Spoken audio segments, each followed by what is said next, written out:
Hello everyone, my name is Jeff Neville and welcome to Selective Imagery. I started taking pictures when I was 7 or 8 years old, and I really shoot just about everything. And here's some samples of what I take, whether it be sunrises, alligators, birds. It's what I do a lot of right now. But I also do macro. I'll do small animals, and I'll do street photography, and I'll use my old cameras to take some black and white photos with. So here's a sample of one of my cameras coming up. So I'm a generalist, but right now I'm focused a lot on wildlife and birds in particular. So I hope you enjoy my channel, and let's get right to the show. Welcome everyone to Thanks for the Memories, Part 6. Hello everybody, it's been a little while since we did a discussion on a vintage camera, and today, and you're going to see closer up pictures of this camera, we're going to talk about the Nikon F4S that came with the MB21 motor drive that had a vertical grip, okay, which was 5.7 frames per second. So we're going to talk about the history of this camera a little bit here. And you know, normally when you have a flagship camera, and this was a flagship camera, you had the F1, you had the Nikon F that came out in 1959. And typically, you know, every next flagship camera is a tweak of the one before it. And sometimes the cameras look very similar. Might have a few new features, what have you. Okay, let's take the D5 and the D6, okay, there were some differences, but in many people's minds, that change from the D5 to the D6 was not overly significant. So that's a point of contention among Nikon folks. But after the F2, and Nikon wanted to do an F3 series, it wasn't just a little tweaking. They basically started from the ground up to build this camera. It was this camera, this is the F4S, was built in 1988. And it kept producing, they kept selling it until May of 1997. Now, this was released during the time of great change in the camera industry, where they were getting away from dials and knobs and getting more into push buttons and LCD displays.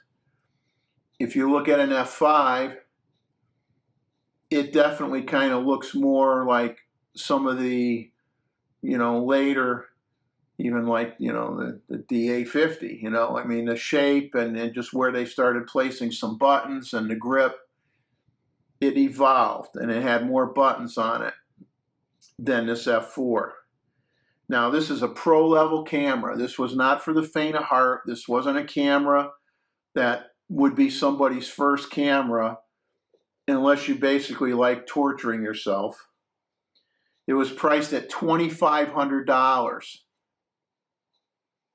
Okay, back in 1988, which, you know, equivalent, that would probably be pretty close to what you'd pay for a Nikon Z9 today.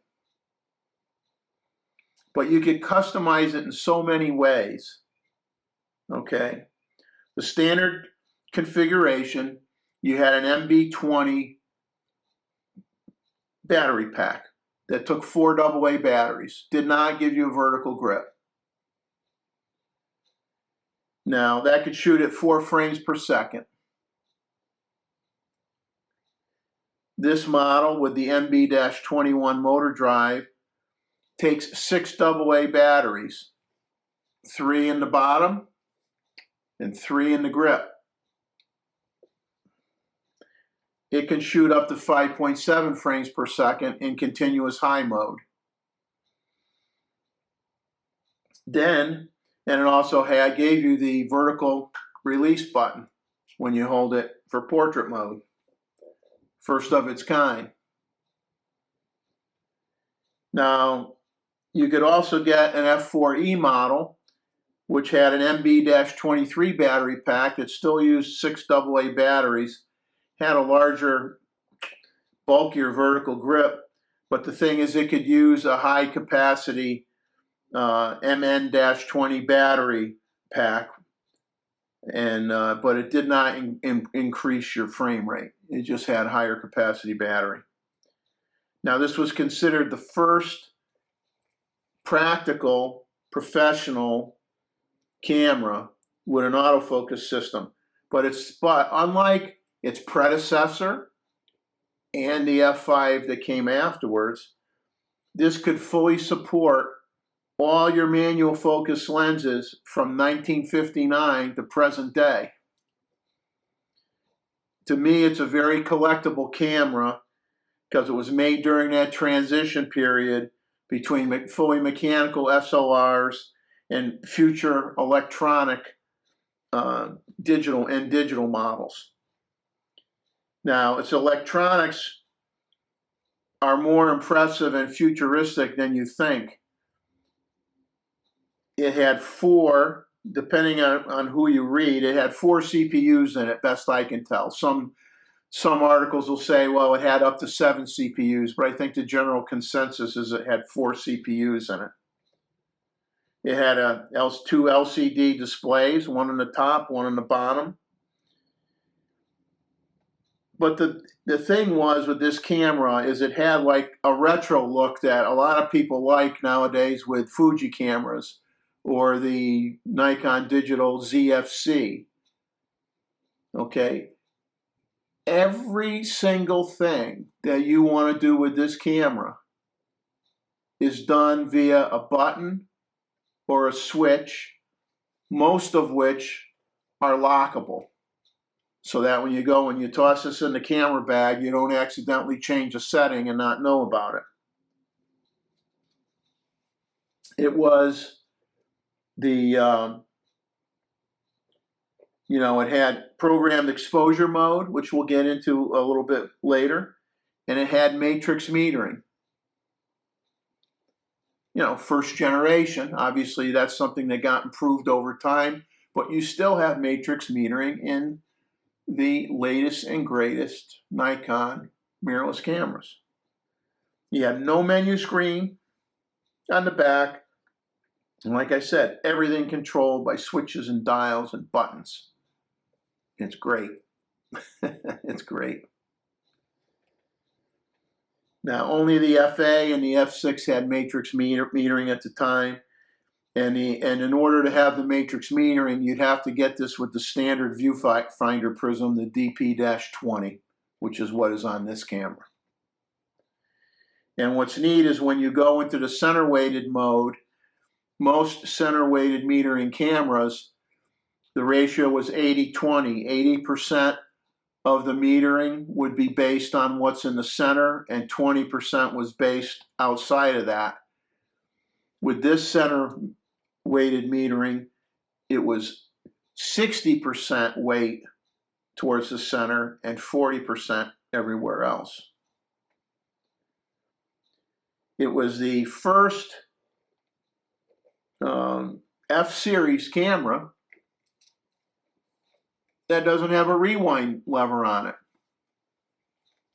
because it has the motor drive. You take a picture, it advances the film.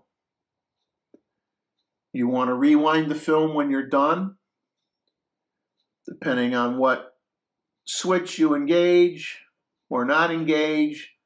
You could either rewind the film manually, like you would on the older cameras, or you can automatically rewind the film into the canister. Now, there was a lot of customization available for this camera, which made it a pro camera. You had 10 focusing screens that you could put into this camera. 10. viewfinder prisms, you had 4. You had the standard DP20. You had a DA20, which was a sports finder. You had a DW20, which was a waist level finder with a 5 times central magnification area. And then you had one, the DW-21, which had a 6 time magnifying loop to help you focus on looking through the whole focusing screen. You had 2 data backs that you could put, replace this back of the camera with 2 different style data backs. It had various capabilities and a 250 exposure multi-control back, MF24, and you had various remotes that you could buy, or remote controls that you could buy for this camera. You could truly, truly customize it the way you wanted it as a working pro. It had over 1,850 parts to this camera. It is considered the top tier professional camera, build quality superb, reliability superb, fantastic electronics, fantastic weather sealing, a solid aluminum die-cast chassis. The shutter had an 8-blade shutter. Four of those blades were made of an epoxy resin impregnated with carbon fiber, and the other 4 blades were a lightweight aluminum alloy. Okay, you had a shutter balancer in the camera that compensated for absorbed vibration. Shutter bounce was eliminated with a braking system. All of this amounted to a quiet shutter, even at high speeds, with minimal vibrations. Now, unlike some camera manufacturers like Canon and Minolta, when the autofocus lenses were introduced in the Nikon SLRs, they didn't change the mount. It's still the F-mount system. Okay, the mount really didn't change completely until the current Z mount for the Nikon digital mirrorless cameras. It could use all lenses starting in 1959 when the Nikon F came out. Can use the AI lenses, the AIS lenses, the AF, and even the AFD and the AFS lenses can work on this camera body. Now, they never knew there was going to be AFGs, lenses with VR, so the VR functionality is not supported, and you may not be able to use those lenses in full capabilities, but you can mount them on the F4 and they'll work, but they're only going to work if you're in shutter, priority, or program modes.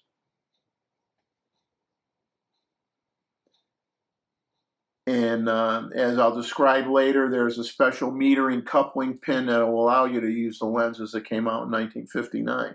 So the camera model prior to this, the F3 or the F5, does not support. This supports the most lenses, period.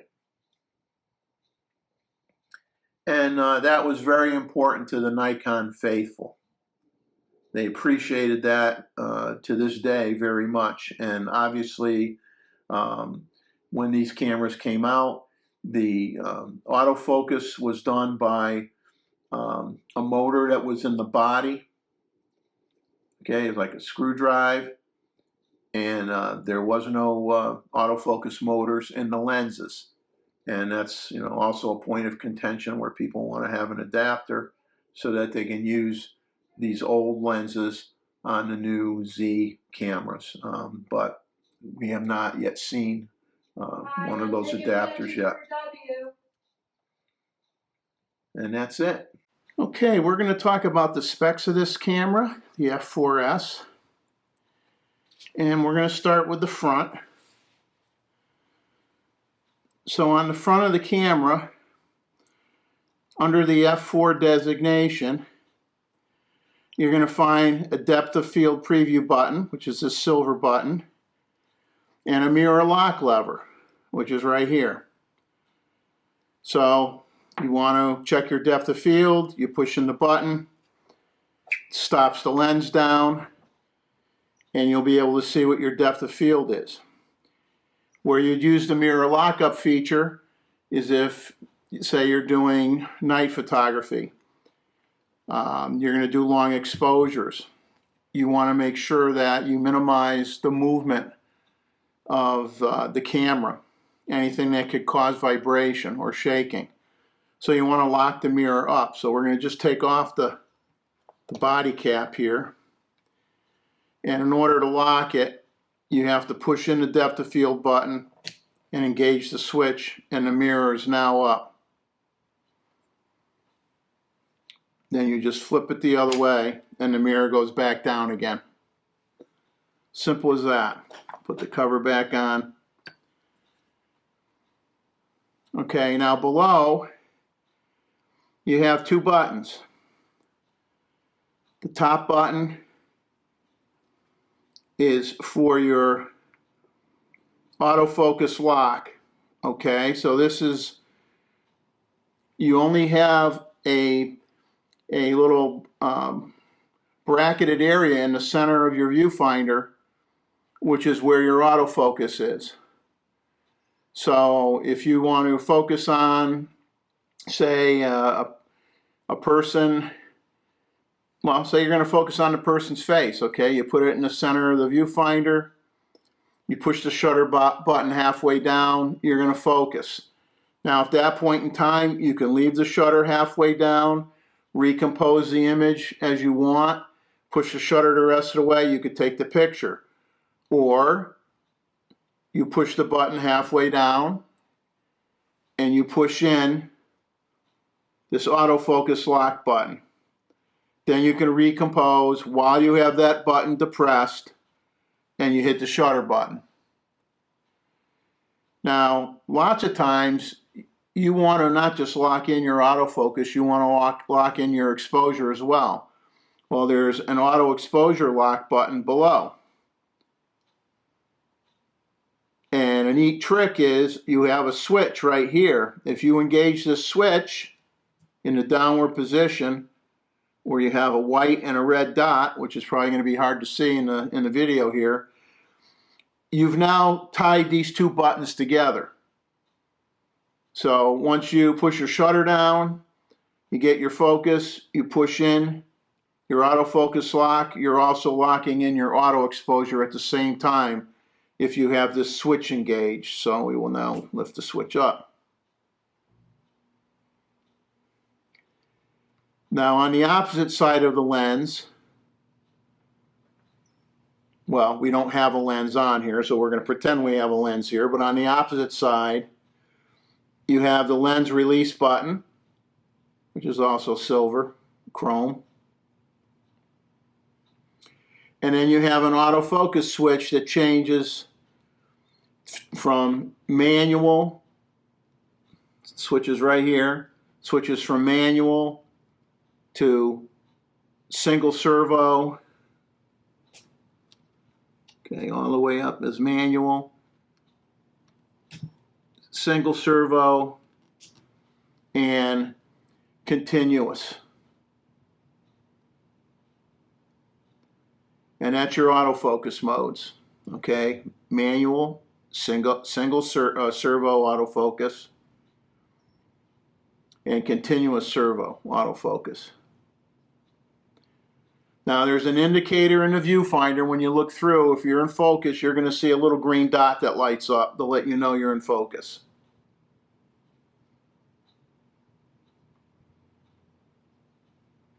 Now there's a meter coupling release button. Very hard to see, just like a little metal pin. I'm going to take off the cap here. You have a little metal pin right here. And if you push that in, you can lift up this little metal tang.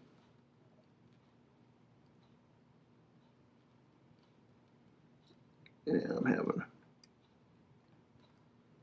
a hard time pushing it down from being upside down here.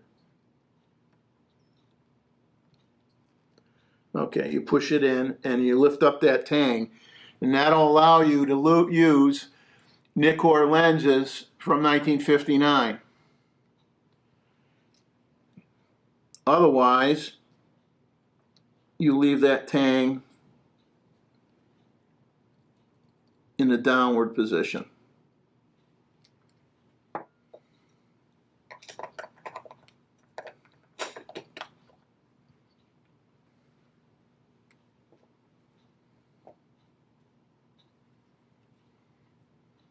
Okay, now on the front of the grip, you have a connection port for remote control.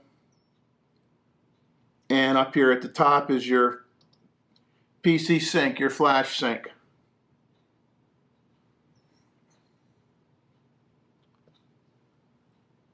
So now we're going to look at the top of the camera. This is going to be really, really difficult for me to do from my position, but we're going to try. Okay. So you have your film advance mode selector and a lock release. So here's your lock release, here's your indicator line. You have a lock position. You want it in lock position to conserve battery power. Then you have multiple modes, okay? You have single shot mode, okay, and it has an S. You have continuous high, which is CH, which is 5.7 frames per second. You have continuous low, which is 3.4 frames per second. You have continuous silent, which is 1 frame per second.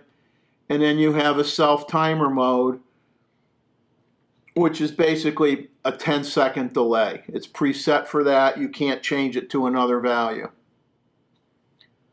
So you just push the release button and rotate the lever to get it to the setting that you want.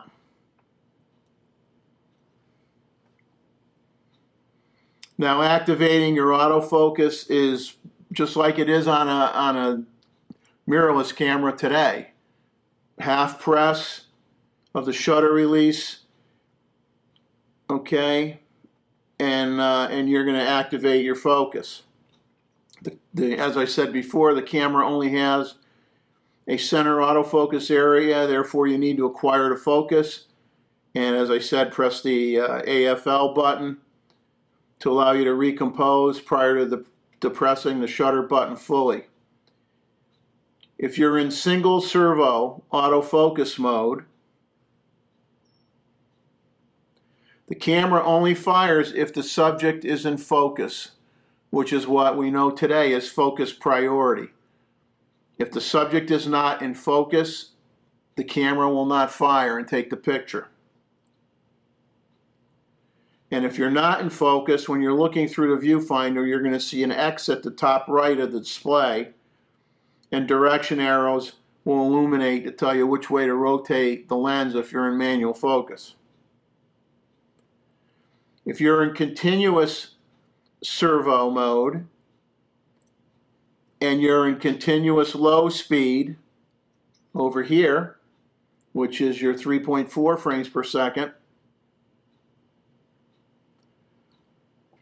then what happens is the camera will attempt to focus track. So you have fast moving objects, it'll try to focus track in what we in later years called predictive autofocus. So the computers that are in here will basically try to estimate where that subject's going to be and set its focus for that area. The focus indicator will not appear in the viewfinder when you're in this mode. And if you're in the continuous high setting, then what happens is the focusing indicator will not appear. but it'll be like release priority mode, what we call release priority mode. It will not wait until the subject is in focus to take the picture. As soon as you push the shutter, it'll start taking the picture as it's autofocusing. So you may end up with a few that are not in focus. So now you have a slide lever right here with the indicators, which is your exposure mode selector lever, and you choose M for manual, A for aperture priority, S for shutter priority, P for program mode, and then you have a PH mode. Okay, the PH mode is you use that when you're shooting sports or birds in flight. The camera uses a different algorithm that favors higher shutter speeds within that program mode. And then you have your frame counter window right over here.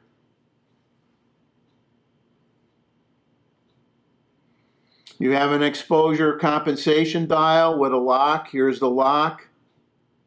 Okay, then you rotate it. It's good for plus or minus 2 stops and 1/3 of a stop increments. Just below this, there's this small lever right here. When you push that lever out, it allows you to take multiple exposure.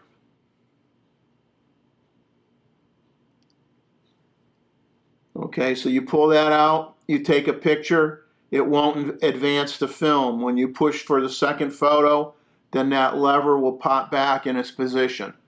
If you need to take more than 2 exposures in your multiple exposure mode, then you have to hold this lever out. Say you wanted to do 3, you pull this lever out and leave it out through your first 2 exposures, and then when on your 3rd exposure, this will fold back towards the front of the camera and you'll have 3 shots.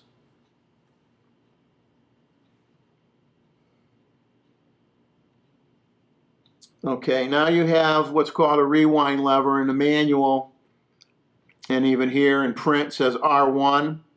You have a release button here and you extend that lever out.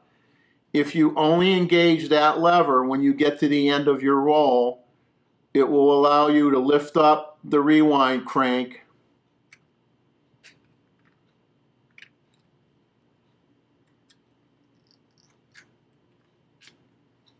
It'll allow you to lift up your rewind crank and rewind the film manually. Otherwise, what you would have to do is you would engage this R1 lever, and then over on the other side of your camera, over here, you have an R2 lever with a lock. You push the lock button in and pull that down. And given that this has a motor drive in it, as soon as you engage this R2 lever when you're at the end of the roll, you're going to have this light is going to illuminate, and it's going to automatically rewind the film into the canister, and then when it's rewound all the way, this indicator light will turn off. So while it's rewinding, it blinks and it turns off when it's done. And your film counter will reset itself automatically.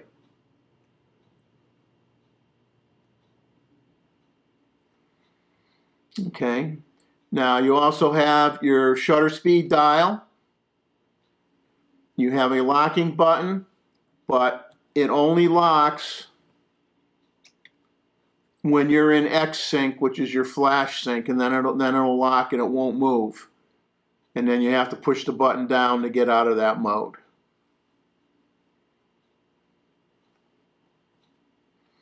Now, you also have a what's called a secondary shutter inside the camera, and this secondary shutter doesn't allow stray light to reach the film if you're changing lenses. And there's also a wiper inside that keeps the autofocus unit dust free.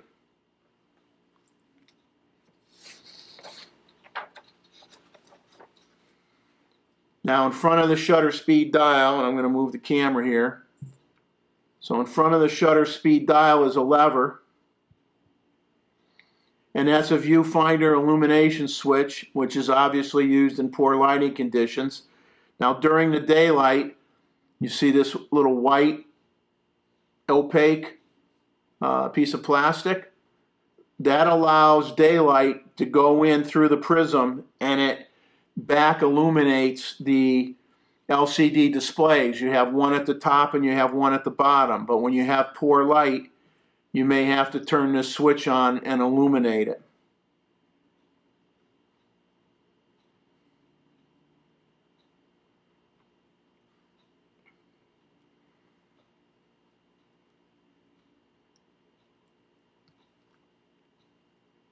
Okay, you have your hot shoe on the top. Okay, that is TTL compatible. Flash sync is 1/60th to 1/250th of a second. This finder is removable and replaceable. We talked about that earlier. There's multiple viewfinder prisms that you could buy. This particular one is the standard one, the DP-20. And on the side, you pull this button out and rotate it as your diopter adjustment.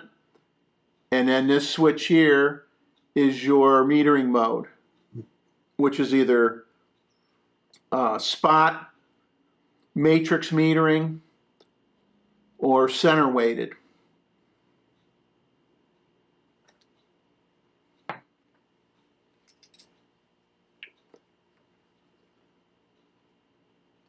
Now, when you look at this side of the camera, if you need to change your ISO, you push this small button right here,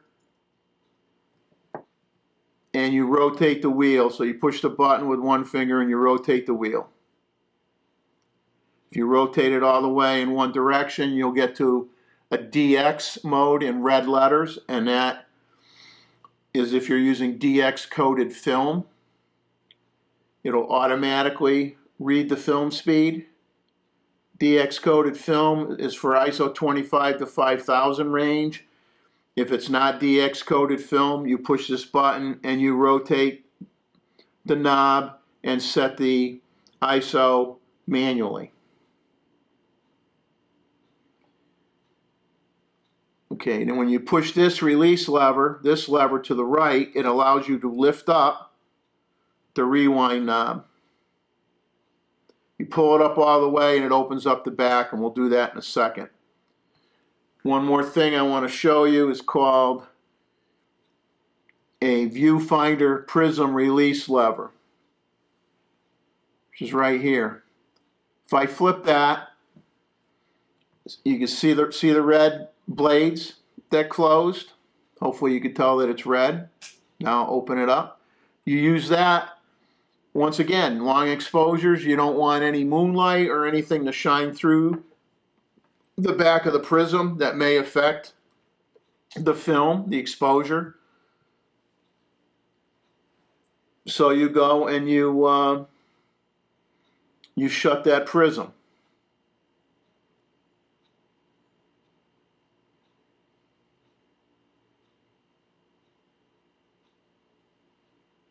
So let's lift up the crank, move this lever, lift up the crank. I'm going to open it all the way. Now you're going to see the back of the camera, the inside of the camera. And you got your pressure plate, you got the foam seal here, you got a window so you can see your film. You got your guide rails, top and bottom. You got a roller over here. You have a bunch of contacts inside, which is what's reading your film canister for DX film. You have a row of contacts down here, which is if you have a data back. You replace this door, you put on a data back, and those are your electrical contacts for that. When you want to load film, you just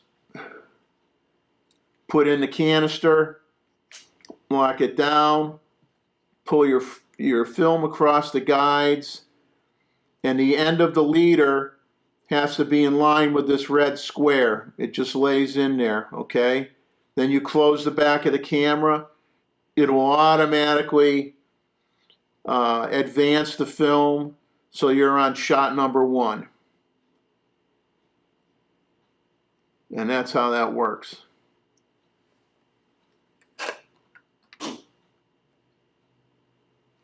From the back, you have the screw, the coin. You stick a coin in here. You can remove the drive if you wanted to. You want to test the batteries, you push this button. If you get 2 lights, the batteries are good. If you get 1 light, the battery needs to be replaced. There's 6 batteries in this.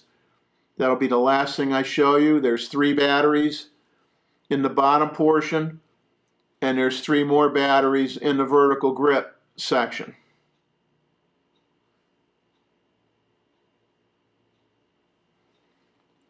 Now, I'm going to end up showing you inserting a image of the LCD panel, what you see when you look through the camera. And here's a pictorial that shows you what you'd see through the viewfinder. You basically have the upper portion that has an LCD display called the body side display, and you have a lower portion called the finder side display. So we'll start with the top, and you basically have a rectangular shaped LED readout, LCD readout, and it's split in half. And the left side will show you your exposure compensation value if you have that activated, and then to the right you're going to have your frame counter, and then you're basically going to have a window in the center that, as long as you have a aperture ring on your lens, you will see the aperture that you have chosen will show in that spot. And then to the far right, you have things relative to focus indicators. If you have a red X, you're not in focus. If you have a green dot, you are. If you see left or right arrows, which would probably be when you're manually focusing, it would tell you which way that you have to turn the focusing ring to get in focus. If you're using your exposure compensation, you would get an indicator lamp showing that you have that active. And if you have a flash, you have a flash ready lamp. You look at the middle of the screen, you can see that you have a set of focus brackets, which I've talked about before. So you're always focusing on the center of your viewfinder. And then you have to basically use the autofocus lock to allow you to recompose your image and then take the picture. You don't have, hundreds of focus points that you can move around across the screen like you have in a digital camera or a mirrorless camera. And you have 2 circles, a small one which is 5 millimeters, which is a reference circle for when you're in spot metering mode, and the larger 12 millimeter circle that is for your center weighted metering. And then when we look at the bottom at the finder side display, some of what you see at the bottom depends on what mode you're in, whether you're in program mode, shutter priority, aperture priority, etc. And I'm not going to go over all the combinations, but constants are, your metering system is going to be on the far left, your shutter speed. You're going to have an exposure lock, AE lock indicator if it's enabled. You're going to have a bar graph with a plus or minus.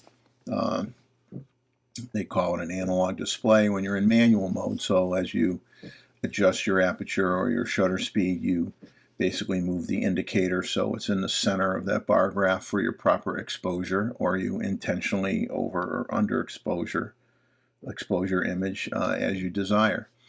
And you'll see, program mode indicators and whatnot on the right hand side. So you can kind of study this a little longer if you want, but we're going to move on to some other discussions. And one thing that's interesting, and it was the first on a vertical grip, where you have a lock mode and an on mode, and you actually have a release button in the vertical, holding it vertically.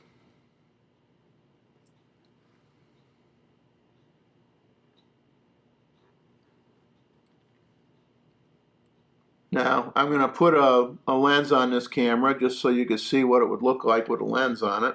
So, as I just said, we're going to put a lens on this body. I bought two lenses for this.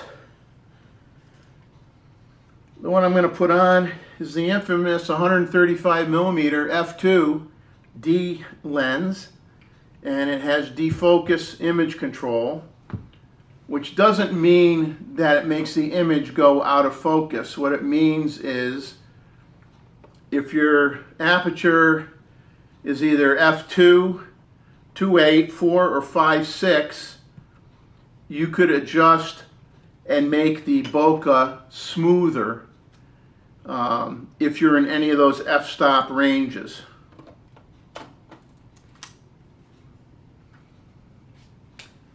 So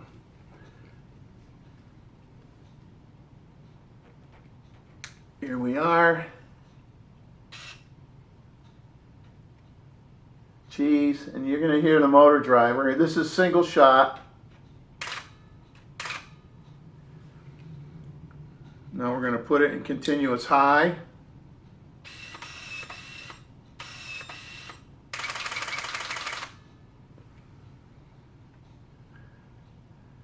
Continuous low.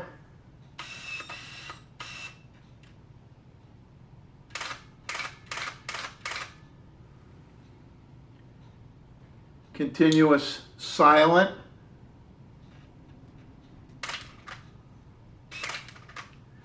Now the thing with continuous silent, and then the next mode is the self timer, which, well, I suppose I could turn that on.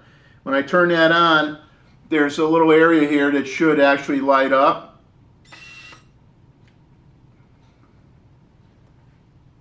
And there it's blinking. I can tell it's blinking. And then it'll blink faster the last 2 seconds before it takes the shot, which it just did. So that's cool. And like I was going to say, when you're in continuous silent mode, you're only shooting 1 frame a second. And it doesn't really make the shutter quieter. What it does is it slows down the advance rate of the motor drive, and which makes it a little bit quieter. But personally, I wouldn't bother using that myself. So if you're buying one of these cameras, one of the biggest concerns is you have 2 LCD displays, one on the top, one on the bottom. And you could get what they call LCD bleed.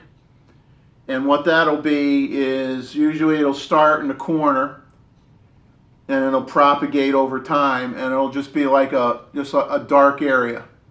Like somebody put an ink spot there. And it may only go so far and stop, or it could propagate and get to the point where you can't read the data that's in the LCD. So that if you go to buy one of these used, your first question is, does the camera have LCD bleed? Now, some say that happens if it's been in the heat a lot, or it's been shocked, dropped or what have you. Those are 2 things that I've heard. But if you get one where the LCDs look good, then for all intents and purposes, you should be good for a good long time. I wouldn't get too worried about it.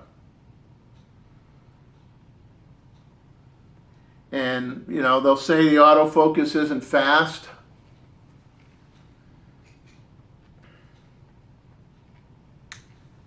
But I'll tell you,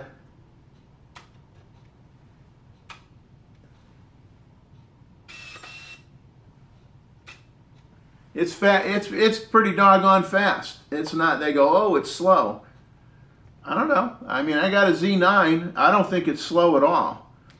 And it does not hunt a lot. It's very accurate. So, and another thing that's great about this camera, and some people would say, oh, that's so stupid, is the use of AA batteries.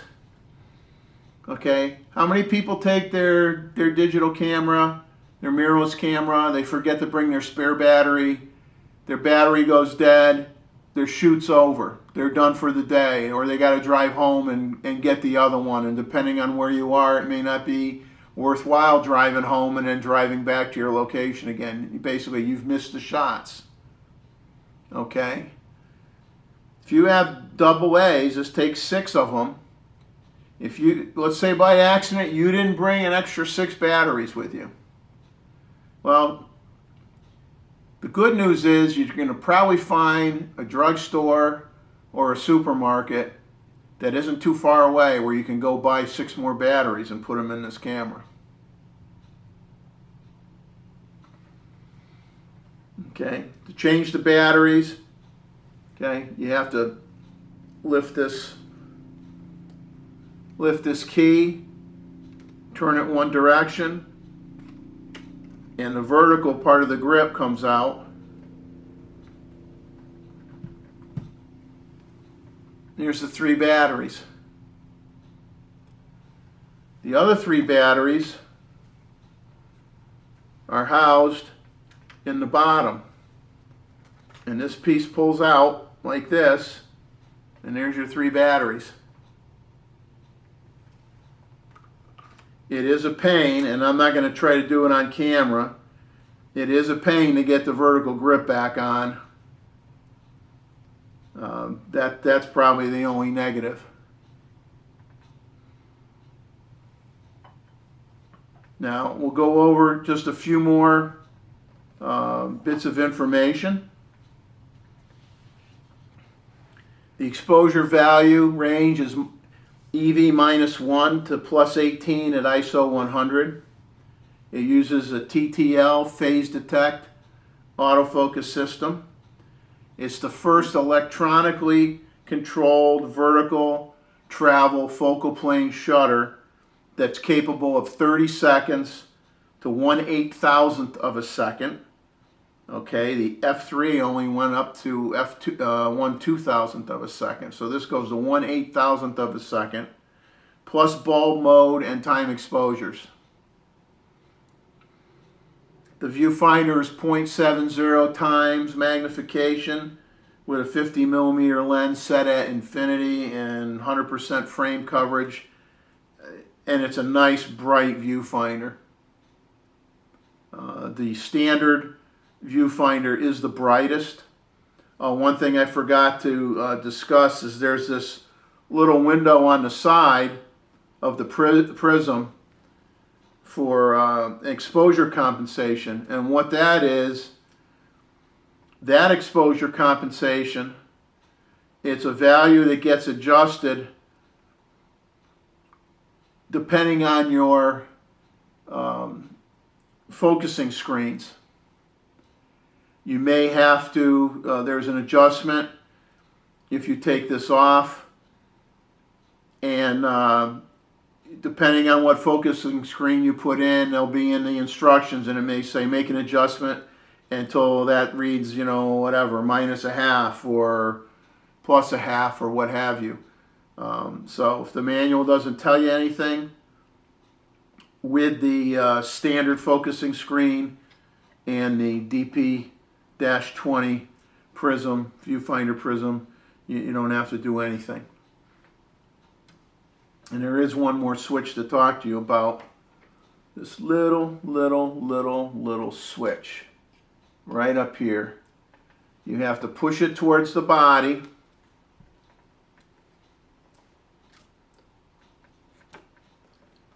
It allows you to pull off your viewfinder. Okay. There's your, okay. And you could pop, it's easy to pop these focusing screens in and out and put new ones in. Very easy.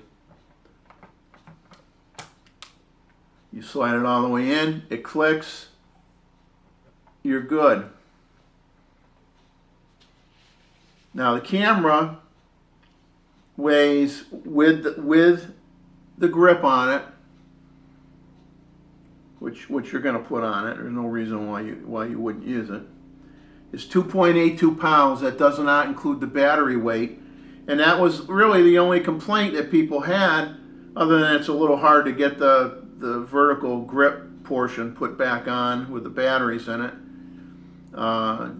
is that it's heavy. Geez, that complaint sound familiar? Well, guess what? It's 2.82 pounds without the battery, and the Z9 is 2.95 pounds with the battery. What can I say?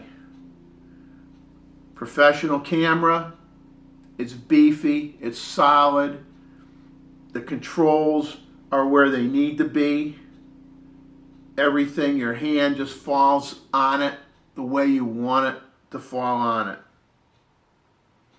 The Nikon Speedlight SB24 was the high-end flash in its day. It had a built-in autofocus illuminator. It would allow you to do, it had a zoom head on it. It could also do multiple flash, repeating flash modes when you're at 1/8 or 1/16 power, so you could set the power of the flash. And it had rear curtain sync for that particular speed light.